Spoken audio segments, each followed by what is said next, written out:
এদেশ পেট পুড়িয়ে কারা খায়? জনগণ খায় না আওয়ামী লীগ খায়?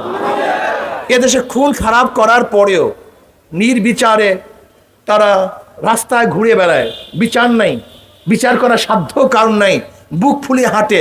এদেশের জনগণ হাঁটে না আওয়ামী লীগ হাঁটে? এদেশ থেকে হাজার হাজার লক্ষ লক্ষ কোটি কোটি টাকা পাচার এদেশের জনগণ করে না, আওয়ামী লীগ করে। এদেশের 100 ধর্ষণ করার পরে জনগণ সেঞ্চুরি পালন করে না, বরং আওয়ামী লীগ সেঞ্চুরি পালন করে। এদেশের স্বামীকে বেঁধে রেখে স্বামীর সামনে স্ত্রীকে জনগণ ধর্ষণ করে না, আওয়ামী লীগ ধর্ষণ করে। এদেশের মানুষকে বেঁধে রেখে হত্যা মানুষ করে না, আওয়ামী লীগ করে। তার মানে আমাদের স্বাধীনতা কোথায়? আপনারা জানেন এদেশ কেন স্বাধীন হয়েছিল?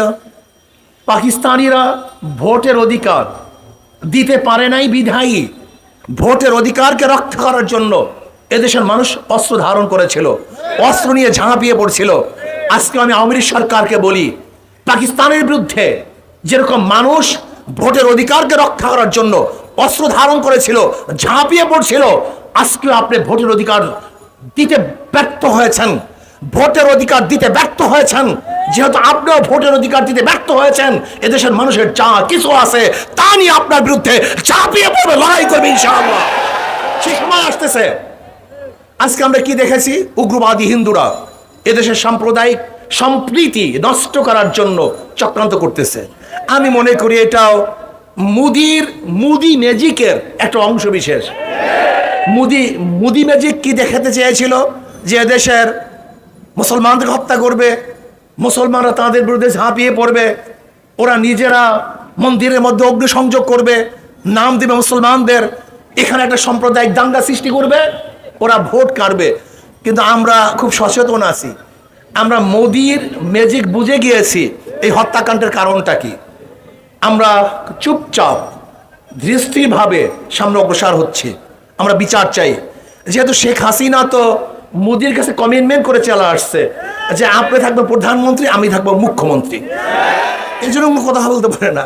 কয়েকদিন আগে আমাদের বিজেপি সদস্যকে ভারতের সীমান্তে হত্যা করা হয়েছে, মুখ খুলছে?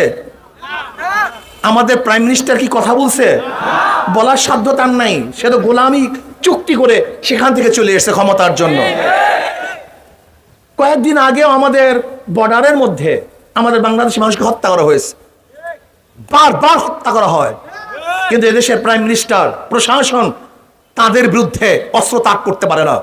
কিন্তু আমাদের খাজনা, ট্যাক্স, ভ্যাটের পয়সা দিয়ে যে অস্ত্র আমরা তাদের হাতে আমাদের নিরাপত্তার জন্য তুলে দিয়েছিলাম, আজকে সেই অস্ত্র আমাদের বুকের মধ্যে তারাই বিক্রি করতেছে। আমাদেরকে ধ্বংস করার জন্য অস্ত্র ব্যবহার করা হচ্ছে। আজকে আমাদেরকে নিরাপত্তা দেওয়ার জন্য অস্ত্র ব্যবহার করা হচ্ছে না, বরং আমাদেরকে খুন করার জন্য, জুলুম করার জন্য, অত্যাচার করার জন্য অস্ত্র ব্যবহার করা হচ্ছে। আপনারা আগেই জানেন মুসলমান ধৈর্যশীল, এরা ধৈর্যের বাণী শোনায়, এরা ধৈর্য অনুযায়ী চলে। লেকিন যদি ধৈর্যের সীমা অতিক্রম করে তা মুসলমান এত মারাত্মক হতে পারে যা চিন্তাও করতে পারবেন না। আপনারা জানেন যদি আমরা গর্জে উঠি, আন্দোলন সংগ্রাম শুরু করি, রাস্তায় নেমে আসি, গোটা দুনিয়ার কোন পরাশক্তি এই জাতিকে রাস্তার থেকে উঠাতে পারে না। যতক্ষণ পর্যন্ত আমরা জীবন না দেব, মারা না যাব, শহীদ না হব, ততদিন পর্যন্ত রাস্তার থেকে আমরা উঠবো না ইনশাআল্লাহ। এই জাতি সেই জাতি। কাজে আসুন, মধুখালীতে যেই হত্যা হয়েছে, এই হত্যার বিচার করতেই হবে।